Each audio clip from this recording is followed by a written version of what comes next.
Bilderberg. Muy atentos.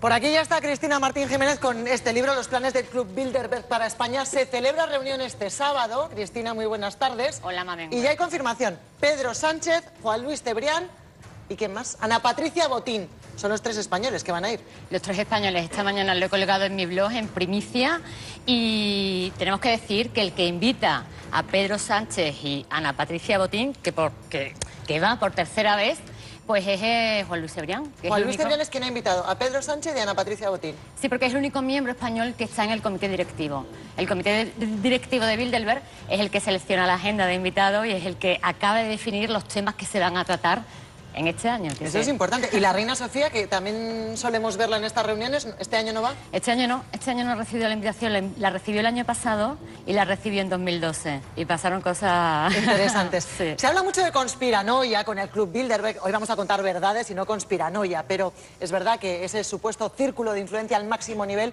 jugó algún papel en la transición española, tuvo algo que ver con la abdicación del rey.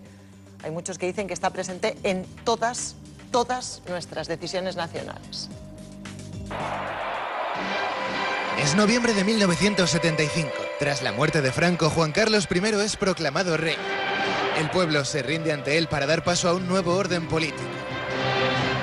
Esta es la historia de nuestro país, la historia que conocemos. Una historia que hoy cuestiona la autora Cristina Martín Jiménez por su posible vínculo con este selecto club, y en concreto con esta visita. El secretario de Estado norteamericano Henry Kissinger a España. Es el 18 de diciembre de 1973. El secretario de Estado norteamericano Henry Kissinger se reúne con el entonces príncipe heredero.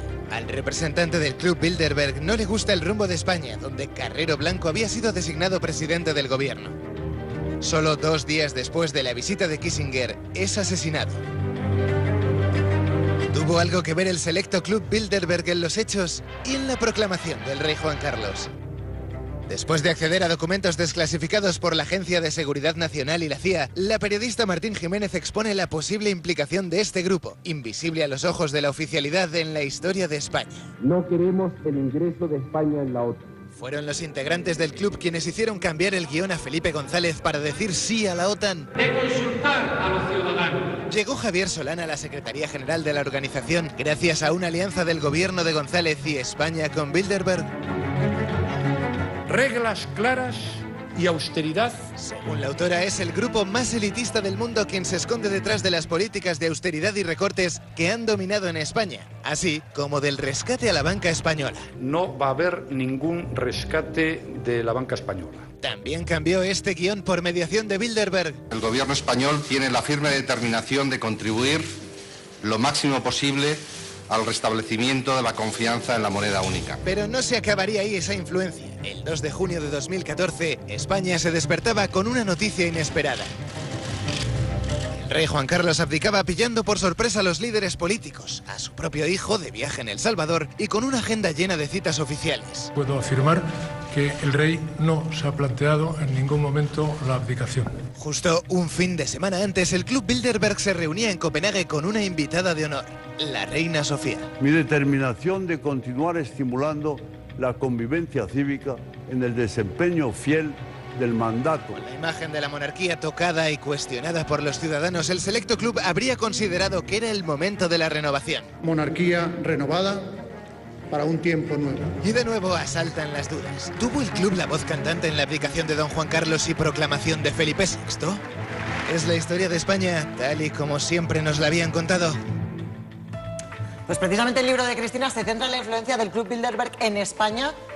¿De verdad tuvo influencia en la abdicación del rey en el momento elegido Me encanta el vídeo, porque es que, Esteban, me encanta el vídeo porque es que a todas esas preguntas doy respuesta en este libro, pero no las doy yo, las dan los protagonistas de ese vídeo, las dan los documentos desclasificados de la CIA que incluyo, y mira, aquí tenemos en el año 1968 como un grupo de trabajo selecciona al por entonces príncipe Juan Carlos, y después de estudiarlo y después de analizarlo dice que sí, que es el candidato ideal con para Kissinger asumir, ahí, ¿no? Con Kissinger, porque es el que se encarga de toda la trama española, en aquel momento secretario todopoderoso, secretario de Estados Unidos, con esos juegos geopolíticos, con Oriente Medio, con la crisis del petróleo y con España y en medio el Sahara, todos esos temas efervescentes, y ahí tenemos que dicen que sí, que Juan Carlos es el candidato y que él puede ser perfectamente el rey de España. En este documento pues se dice que se insista a Franco para que sea seleccionado. Un año después, Franco lo selecciona como el heredero a la corona. Es verdad que en ese momento y del que aportas documentación en el libro, mucha correspondencia, Kissinger, momentos bonitos de la historia, esos años de la Guerra Fría, del momento geopolítico y estos actuales, poco tienen que ver, ¿no? Uno puede pensar que estuvo Bilderberg detrás de Juan Carlos como rey, pero también de su abdicación, también del momento escogido, de la suya y de la de las monarquías europeas, todo coordinado. Es que son monarquías muy vinculadas a Bilderberg. Estamos hablando de la monarquía holandesa, de la monarquía belga, que me imagino que es a las que te refieres, que poco antes de la abdicación del rey, pues ocurre la abdicación de la reina Beatriz de Holanda y también llega Guillermo y después también en Bélgica. Y todo eso ocurre una detrás de otra. La OTAN, todos se van cambiando las cúpulas. Vemos que lo que está ocurriendo es un cambio para que todo siga igual. Y después de la abdicación del rey, a la reina le preguntan en la ONU, bueno, un periodista, ¿qué va a pasar? ¿Qué es lo que ocurre en España? Y precisamente es ella lo que dice, todo sigue igual. Todo va a seguir igual. Y este sábado en Austria, el Club Bilderberg, con esa presencia confirmada ya de Pedro Sánchez, Juan Luis Cebrián y Ana Patricia Botín como los tres únicos españoles invitados a ese selecto club, ¿por dónde van a ir los designios del club para los planes mundiales? Pues estamos en plena guerra mundial. En mi libro anterior, Perdidos, desgranaba lo que es la Tercera Guerra Mundial. Lo dije por primera vez hace 5 años y ya hay muchas plumas internacionales y españolas que están hablando de esa Tercera Guerra Mundial. Incluso el Papa lo hizo hace 6 meses y el rey de Jordania. Y aquí tenemos la agenda de temas que todas pasan por esa guerra, ¿no? Todas pasan Rusia, qué va a pasar en un Oriente Medio, cuál es la nueva arquitectura, qué va a pasar con Grecia, qué va a pasar con el euro. Todos esos temas son los que se van a tratar este fin de semana. Bueno, empezamos ya, empieza antes del fin de semana, el miércoles, empiezan a llegar, efectivamente. Y el jueves empiezan ya con las primeras... Te tengo que decir que Ana Cañil es de las escépticas sobre el dominio de Bilderberg en el mundo, ¿no? Ha dicho, bueno. No. Yo, a ver, soy una escéptica en general sobre las conspiranoias y sobre las conspiraciones internacionales, porque he hecho muchos años, muchísimo tiempo de economía.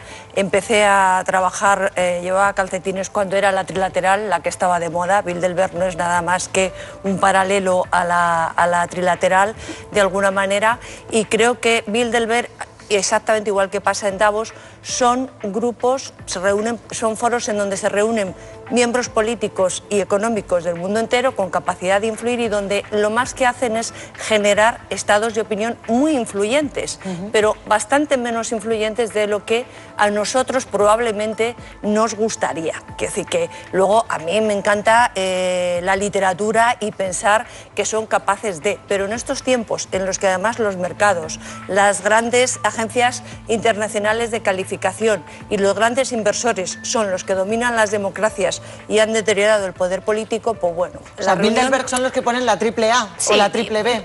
Bueno, no directamente. Y luego el año pasado Bilderberg decía, va a haber una guerra, tal, se reúnen siempre en junio, ¿no? Bueno, estamos esperando la guerra. Quiero decir, dicho todo esto, a lo que aspiran es a influir, es verdad, pero desde luego no creo ni que tengan la suficiente fuerza para hacer que Draghi baje o suba los tipos de interés, mucho menos entonces Trichet, y entre otras cosas, a lo mejor en los años 50, 60, 70, bien, pero ahora mismo ya quisieran los miembros de Bilderberg, ya quisiera Pedro Sánchez o ya quisiera Juan Luis Cebrián tener tanta influencia como a los periodistas nos gusta contar y adornar, ¿no? 10 días, bueno, a mí no me gusta ni contar ni adornar nunca. Y este es mi quinto... sí, me encantaría que fuera verdad todo lo que cuentas. Pues primero tendrías que conocer qué es lo que cuento para saber si es verdad o es mentira, y no lo adorno, simplemente lo que acompaño son documentos desclasificados. Pero, ahí hablan ellos, yo no invento nada. Son cinco libros los que he logrado publicar con muchos problemas, con muchos obstáculos. Cosa, Cristina, con todo el respeto, si estoy convencida y me leeré tus trabajos, pero ¿Bilderberg toma decisiones? Si me preguntas es porque no sabes. En las actas de 1955 se habla de la creación... Es el año en que se crea, simplemente. Se habla de la creación del euro y se habla de la creación de la Unión Europea. Déjala hablar, bueno, Ana, pero vamos a ver, si existe la Unión Europea y existe el euro, es que esas decisiones han llegado a buen término, ¿no? Y me estás hablando de qué guerra, el año pasado, 10 días después de la cita Bilderberg, nos descubren que existe un Estado Islámico, que existe el ISIS, y empieza toda esa parafernalia. Si el año pasado no descubren que existe el Estado Islámico. Un momentito, la capacidad de influencia de Bilderberg ha cambiado. Estábamos hablando de esos años tensos. No ha cambiado en absoluto, Mamen, no ha cambiado. ¿O es mucho más económica? No, es que al contrario se ha vuelto, y hablabas de las trilaterales, que son primas hermanas, es que siguen trabajando codo con codo. Un miembro español como es Antonio Garrigues Walker ha dicho que Bilderberg y la trilateral, que son hermanas, es que él era miembro de la trilateral y lo fue de Bilderberg. No, lo sigue siendo. Él es uno de los miembros del Consejo Europeo. ¿Qué tal encajaría Pablo Iglesias en el club Bilderberg? No encajaría nada bien. Nada bien. Porque es muy exclusivo y es muy elitista. Estamos hablando de la realeza europea. Son hipercastas, son la casta geopolítica. Ya veo. José Luis. No, que es gente influyente sin duda. Y también me imagino que tendrán una ideología, ¿no? Es decir, que intentan influir, pero siempre desde una ideología, podríamos decir, neoliberal, capitalista. Evidentemente Podemos no está en sus planes. Estos partidos emergentes que han nacido en España, que llegue al poder. Si llegan al poder, a lo mejor sí los tendrán que controlar. Pero quiero decir, todo esto también ellos son conscientes e influyen en eso. Hay una cosa muy curiosa que me he encontrado investigando, y resulta que Podemos tiene un punto en aquel programa que presentó cuando eligieron a estos dos gurús económicos, y resulta que están también proponiendo un gobierno mundial. Están proponiendo un gobierno mundial. Y vemos que hace 2 años Javier Solana, en una conferencia académica en ESADE, que él es uno de los profesores más destacados de geopolítica allí, pues dice que Europa ahora mismo en plena crisis es el laboratorio del posible gobierno mundial. Qué cosas tan extrañas. Encontrando ideas, ¿Cómo cosas que aparentemente son tan contradictorias, como puede ser esta élite a la que pertenece a Javier Solana y este partido, bueno, Pablo Iglesias, y confluyen en un punto común. Sabiendo que Pedro Sánchez va a la cita de este año de Bilderberg, ¿Zapatero, por ejemplo, fue invitado en algún momento? Zapatero estuvo en el 2010 cuando se celebra aquí la reunión en Sitges. En Sitges. Sí, exactamente. Recuerdo. ¿Pero por qué era en Sitges o porque también Cebrián quiso que fuera? Porque era en Sitges. Porque cuando se celebra en un país, pues suelen invitar al presidente de turno. ¿Y no pueden contar lo que ven? O sea, no podemos luego preguntar a Pedro Sánchez, ¿y cómo fue? ¿Qué dijeron ahí? Te pregunto, ¿hay algún tipo de acuerdo? Hay un acuerdo tácito. No grabar, no contar. No grabar, no contar absolutamente nada. ¿Y nadie lo ha vulnerado nunca? Bueno, solamente ha ocurrido en Inglaterra, en el año 2013, cuando se reúnen y asiste Pablo Isla, el CEO de Inditex, y asiste también de Guindos. Pues ocurre algo inaudito que no había ocurrido nunca, y es que ese tema se lleva al Parlamento inglés y se pregunta allí por el Club Bilderberg, se le pregunta a los asistentes del Parlamento inglés por que cuenten. Es un ejercicio de transparencia, ¿no? Exactamente, que cuenten, que el pueblo quiere saber, y dicen que no pueden contar nada porque hay unas reglas allí que no pueden contar nada. O sea, que van parlamentarios, van ministros elegidos en las urnas, pero después... ¿Pero quién es el que más manda en el club? ¿Quién es el que más manda? El dinero. Ya, pero ¿quién? De persona. ¿Quién están los grandes banqueros? Pues el alma del Club Bilderberg pues es David Rockefeller, que tiene 100 años, pero tenemos a Goldman Sachs, que se ha descubierto cómo amañó las cuentas en Grecia y en otros países. Es la tercera renta. No, porque esos son personajes públicos. Los que van allí... Pero también son empresarios, ¿no? Sí, pero no salen en los medios de comunicación. Ellos ellos suelen les gusta estar por detrás, ¿no? Son realmente las familias, miembros de la Jacob Rothschild, Lazar... Wallenberg, Jacob Wallenberg, son personas que realmente nunca salen en los medios de comunicación. Y todo es para el bien de la humanidad, ¿no? Ellos dicen que sí, esa es su ideología, que trabajan para el bien de la humanidad. A mí, Cristina, se me ha quedado corto, como te has enredado con Ana, que últimamente está que enreda, pero gracias por venir. Muchas gracias por a los ti secretos y por de tu Bilderberg. valentía. Hasta, nos vemos enseguida.